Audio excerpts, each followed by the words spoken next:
morning, an engineer for the company that designed the pedestrian bridge that collapsed at Florida International University was aware at least 2 days before that collapse of cracks in the newly installed portion of the bridge. The Florida Department of Transportation releasing a voicemail that engineer left on one of their employees' landlines on Tuesday. That's 2 days before the collapse, but that voicemail not heard until today. The state employee had been out of the office in the meantime. Listen to what the engineer detailed.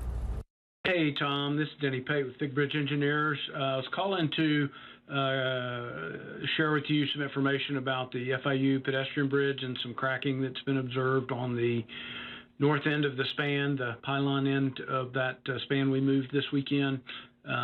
So we've taken a look at it, and obviously some repairs or whatever will have to be done. But from a safety perspective, we don't see that there's any issue there. So we're not concerned about it from that perspective, although obviously the cracking is not good and something's going to have to be, done to repair that.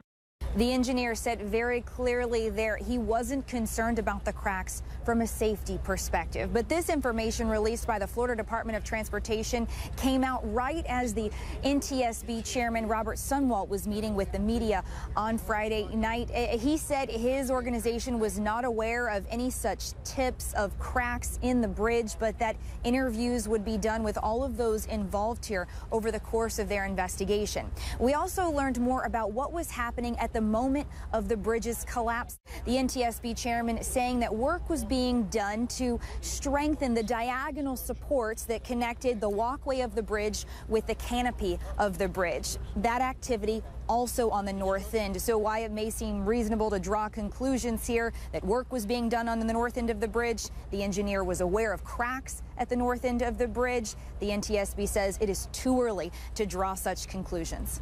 In Miami, Florida, Kaylee Hartung, CNN.